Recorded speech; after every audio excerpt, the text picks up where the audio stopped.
Hola nuevamente, hola a todos, hola, hola. Hoy vamos a comenzar a estudiar esta cápsula que es la número 91 y se llama la bisubjetividad esencial en las relaciones Cristo-Iglesia y marido-mujer. La dio el Papa el 25 de agosto de 1982. Así que sin más vamos a hacer una pequeña oración, si te parece, en nombre del Padre, del Hijo y del Espíritu Santo. Amén. Señor, nos ponemos en tu presencia esta tarde, nuevamente con esa reverencia ante algo tan hermoso como es esta teología del cuerpo. Te pedimos, Señor, que tú nos ilumines, que tú nos guíes en este estudio, que tú abras nuestros corazones y que toques nuestras vidas. Te lo pedimos por Cristo nuestro Señor. Amén. En nombre del Padre, del Hijo y del Espíritu Santo. Amén. Pues bien, los canarios decidieron acompañarnos, estaban muy calladitos, pero bueno, espero que no interrumpa lo que estoy diciendo, por lo menos que entiendan lo que vamos leyendo, ¿sale? Bueno, vamos a empezar en el número 1 y vamos a empezar a ver más a fondo todavía esta cita de Efesios 5. Juan Pablo II siempre arranca diciendo de dónde hemos venido y hacia dónde vamos, obviamente.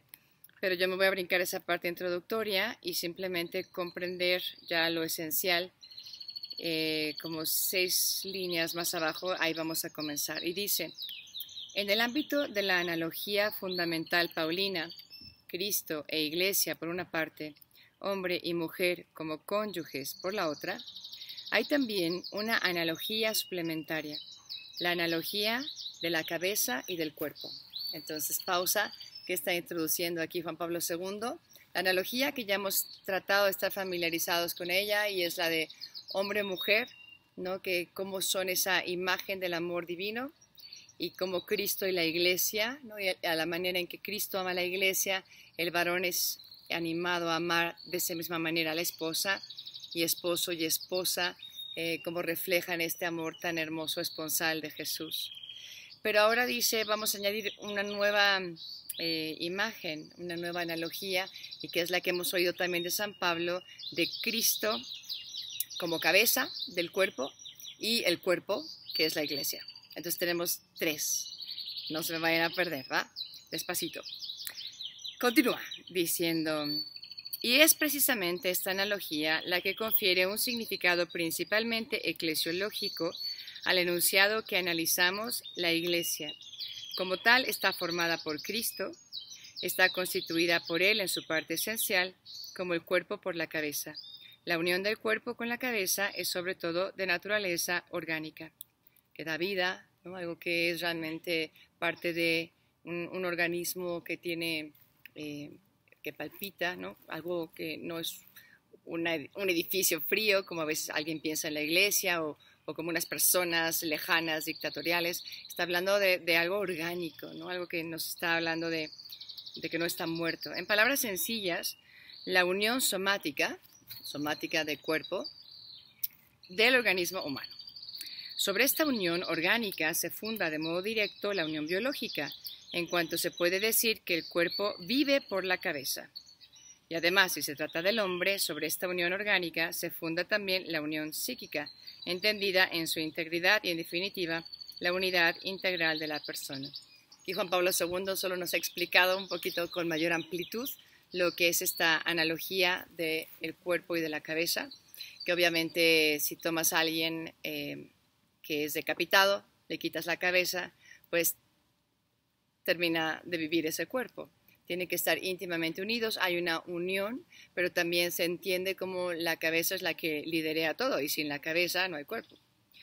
Es como la comunión, ¿no? Del cuerpo a la cabeza, de la cabeza al cuerpo, definitivamente. Bien, vámonos al número 2. Como ya hemos dicho, el autor de la carta a los Efesios, al menos en el fragmento analizado, ha introducido la analogía suplementaria, o sea, una más, que es la de la cabeza y el cuerpo en el ámbito de la analogía del matrimonio. Parece incluso que ha concebido la primera analogía, cabeza-cuerpo, de manera más central desde el punto de vista de la verdad sobre Cristo y sobre la Iglesia que él proclama. Sin embargo, hay que afirmar igualmente que no la ha puesto a un lado o fuera de la analogía del matrimonio como unión esponsal. Es decir, todo se está complementando, no es que estemos hablando de una analogía totalmente distinta, sino que va a complementar esta analogía porque va a especificar un poquito cuando habla del matrimonio como el varón es cabeza de este cuerpo, que son uno, el marido y la mujer. Lo estoy adelantando, pero es para que entendamos por qué está diciendo todo esto, ¿no? En todo el pasaje de Efesios 5, 22, 33 y especialmente en su primera parte de la que nos estamos ocupando, el autor habla como si en el matrimonio también el marido fuese cabeza de la mujer y la mujer cuerpo del marido, como si también los cónyuges formasen una unión orgánica. Empecemos por esta una unión orgánica. Marido y mujer forman un solo cuerpo. Esta unión, esta vida en común, ¿no?, que les hace ser de alguna manera una conexión muy especial entre ellos dos. Y por otro lado, que el marido sea cabeza de la mujer. Cuando lo leo, incluso algunos de ustedes han de estar ya alzando la ceja. A mí no me sale eso de alzar una y la otra no. Pero bueno, uno hace la ceja de cómo en este mundo, en esta modernidad, puede decir alguien que el marido tiene que ser cabeza. Y sin embargo, aquí no estamos hablando de que el marido es el que va a tener el poder, ni siquiera de que fuera un dictador, sino a raíz de que estamos hablando de que son uno, de que hay esa unión que conecta, entonces es cuando se entiende dentro de esta unidad que tengamos a alguien que lidere, pero lidera no para someter a un cuerpo que no está de acuerdo, sino al contrario, hay una unión tan hermosa que obviamente se reconoce a esta cabeza que es el varón, ¿no? El varón de este cuerpo, pero que realmente está unido. Bien, vamos a seguir aquí donde dice, nos brincamos unas líneas, dice, en el texto del libro del Génesis se pone claramente de relieve que se trata del hombre y de la mujer como de los dos sujetos personales distintos que deciden conscientemente sobre su unión conyugal, definida por ese antiguo texto con los términos una sola carne, ¿no? Ellos dos que conscientemente deciden el yo me entrego a ti. Este es mi cuerpo que se entrega por ti. Y lo puede decir el amado, lo puede decir la amada, pero es algo que no es forzado, es algo que nace del amor y hay una entrega verdadera, consciente del uno al otro. Y también en la carta a los Efesios esto queda igualmente claro. El autor se sirve de una doble analogía. Cabeza-cuerpo, marido-mujer, con el fin de ilustrar con claridad la naturaleza de la unión entre Cristo y la Iglesia. En cierto sentido, especialmente en este primer pasaje del texto de la carta a los Efesios, la dimensión eclesiológica parece decisiva y predominante.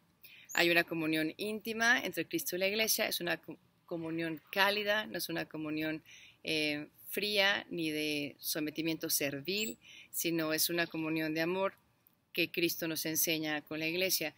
Quizá esto que estoy explicando puede ser un poquito difícil, parece que estamos hablando de conceptos un poco más abstractos, entonces me tomé la libertad de hacer una pausa aquí, hay mucho que ver, pero también quiero enseñarles esta cruz que muchos de ustedes conocen como la cruz de la unidad.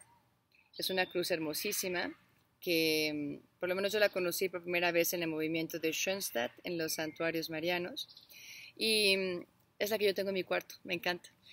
Creo que Cristo aquí y María, que parece ser los que están aquí dentro, Cristo y María, de esta cruz ancha, también representan para nosotros en esta explicación Cristo que es ese que abraza a María, que en este momento representa a la Iglesia, esa nueva Eva, el nuevo Adán, y cómo hay una entrega total de él al otro, él siendo la cabeza y ella con esta mirada llena de amor que se une, parece como si sus cuerpos siguieran una misma silueta en un querer amar, en un querer vivir una unión verdadera que dé frutos en abundancia, ¿no? Y lo vemos como María con ese cáliz recoge toda la sangre de Jesús, como no queriendo que se desperdicie ni una sola gota. Este es el amor de Cristo por la Iglesia, este Cristo que también vive su significado esponsal, y el significado esponsal por excelencia, que es el de Cristo, y que se entrega en un don sincero de sí mismo a la Iglesia que somos nosotros, ¿no? Y aquí podemos ver perfectamente esta imagen como nupcial, y un anuncio de esas bodas del Cordero donde tú y yo estaremos parados ahí en vez de María, y el Señor que se va a entregar absolutamente con todo su cariño, amor, dolor, una entrega verdadera del que realmente tiene una capacidad de amar como ningún otro, del mismo Dios que es amor, ¿verdad?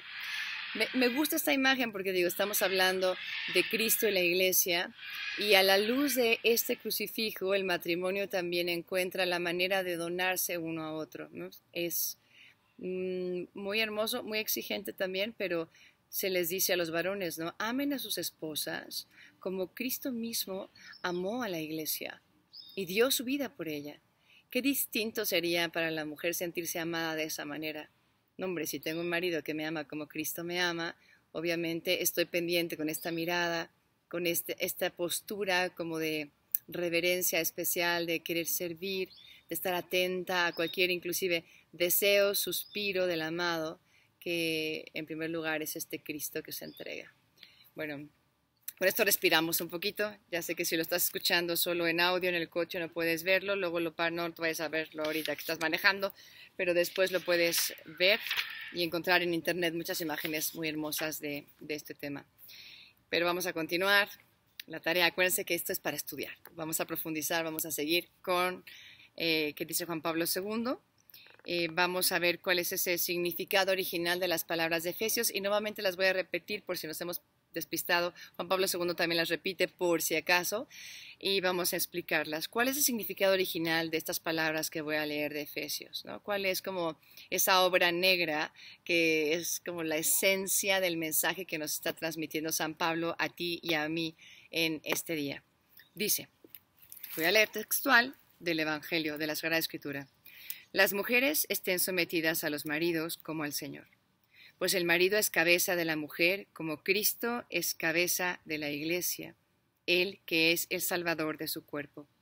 Pues como la iglesia está sometida a Cristo, así las mujeres a sus maridos en todo. Maridos, para que vean que no me lo inventé, amen a sus mujeres como Cristo ha amado a la iglesia y se ha entregado a sí mismo por ella.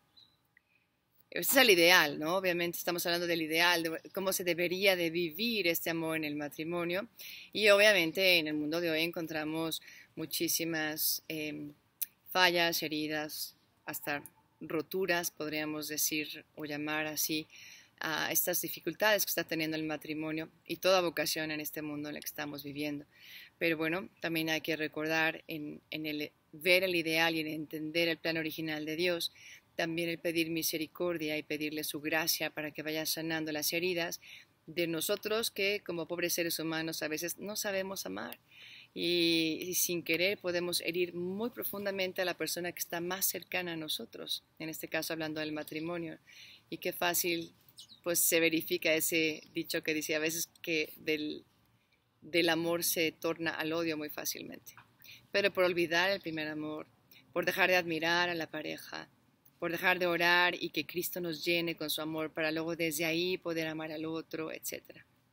Pero siempre, siempre hay esperanza. Entonces, bueno, continuemos. Esta analogía suplementaria cabeza-cuerpo hace que en el ámbito del entero pasaje tengamos que tratar con dos sujetos distintos, los cuales en virtud de una especial relación recíproca vienen a ser en un sentido, un solo sujeto. La cabeza constituye junto con el cuerpo un sujeto, en sentido físico y metafísico, ¿no? Bueno, metafísico se refiere más a la esencia del ser, ¿no? Y además lo físico. Un organismo, una persona humana, un ser. Aquí no hay duda de que Cristo es un sujeto diferente que la Iglesia y sin embargo en virtud de una relación particular se une a ella como en la unión orgánica de cabeza y cuerpo. Hasta aquí vamos a parar. Definitivamente tomando la luz de esta relación de Cristo con la Iglesia, vemos la relación de varón y mujer en el matrimonio y esa llamada a ser uno. Y no solamente a ser uno en una sola carne, sino recordando un poquito a Filipenses. Filipenses me parece que es 2, en ese capítulo donde habla de tener una misma mente, un mismo corazón, unos mismos sentimientos, un mismo sentir. Una emoción que es la misma, que se vive en el matrimonio. Un solo corazón, una sola alma, uno. Pero a la vez, como dice aquí Juan Pablo II, diferenciados. Cada persona, el varón tanto como la mujer, son únicos e irrepetibles. No se funden, no desaparecen en esta unión y sin embargo la unión es verdadera, conservando cada uno su unicidad y lo propio de esta persona. Pero hay una manera, quizá podríamos hablar un poco más espiritual, más desde el ser, que te lleva a ser uno y a conocer al otro de una manera que pues jamás hubieras imaginado. Creo que ya les conté la anécdota de esta pareja que son papás de una consagrada y que ella, cuando ya está lista la comida, va y la prueba para saber si le va a gustar a su señor, ¿no? Y para mí ese ejemplo siempre es muy impresionante. ¿Cómo puede saber una mujer si le va a gustar al otro? O sea, allá cada uno y sus papilas gustativas. Y sin embargo, el tener tal sintonía que inclusive dicen que ya los matrimonios que han perseverado tantos años como que empiezan a parecerse uno al otro, ¿no? Porque se han estado sirviendo en esto del amor. Y hablando de que el realmente estar sometido a la persona que amas como cabeza, pero sabiendo que están unidos en el amor, con una unión mucho más profunda que lo que una unión meramente corporal puede dar, me acordé de una historia también de otra pareja que ella, por recomendación del médico, tenía que caminar, no me acuerdo cuánto tiempo, digamos que una media hora, ¿no? Pero él tenía el mal de gota, entonces no debería de estar caminando tanto tiempo, era como al contrario. Y sin embargo, todas las tardes ellos salían a caminar, porque a ella le ayudaba. Lo más hermoso de esta pareja es que regresando de la caminata, entonces ella se ponía de rodillas y le preparaba una tina con agua caliente para que esos pies de su marido que se habían hinchado por caminar junto a ella, se los deshinchara. Y aquí vas viendo qué cosa tan hermosa es el amor. Yo no creo en ningún momento que esta mujer se haya sentido oprimida por la cabeza de este cuerpo orgánico que son ellos dos, porque había un amor verdadero, y es lo que siempre hemos estado subrayando en estas catequesis. Cuando realmente uno se siente amado, es capaz de hacer lo que sea por la persona amada y ponerla siempre como ese primer lugar. Es una manera de ganar, ¿no? Que gane el amor y así ganamos los dos. Cierro el paréntesis porque esto está más denso que mis anécdotas. Bien, entonces, la iglesia es, por tanto, tan fuertemente, tan esencialmente sí misma en virtud de su unión con Cristo. ¿Es posible decir lo mismo de los cónyuges, del hombre y de la mujer unidos en una unión matrimonial? Así, primero habla de que entre más estás unida en la iglesia, o yo diría más bien, tú eres más tú cuando te rindes a este Cristo que es cabeza y que tanto te ama. Esto se entiende perfecto, como nosotros como iglesia y Cristo cabeza y Cristo esposo nos rendimos ante Él y puedo ser más libre, puedo ser más yo porque me lleva a dar lo mejor de mí. Y el Papa se pregunta, ¿sucede lo mismo en el matrimonio? ¿Puedes llegar a ser más tú en esa unión profunda donde hay una reverencia mutua, una sumisión mutua como lo que ya hemos leído? Si el autor de la carta a los Efesios también ve en el matrimonio la analogía de la unión de la cabeza con el cuerpo, esta analogía, en cierto sentido, parece trasladarse al matrimonio, teniendo en cuenta la unión que Cristo constituye con la Iglesia y la Iglesia con Cristo. Por lo tanto, la analogía se refiere sobre todo al mismo matrimonio en cuanto a unión, por la que los dos formarán una sola carne. Y con Cristo, o como Cristo cabeza, así los esposos, que se entregan del todo. Cristo que se entrega del todo a la iglesia, como vimos hace ratito. Este Cristo que se entrega del todo por amor a su iglesia. Y en el matrimonio, esa pareja que se entrega totalmente en un don sincero de sí al otro.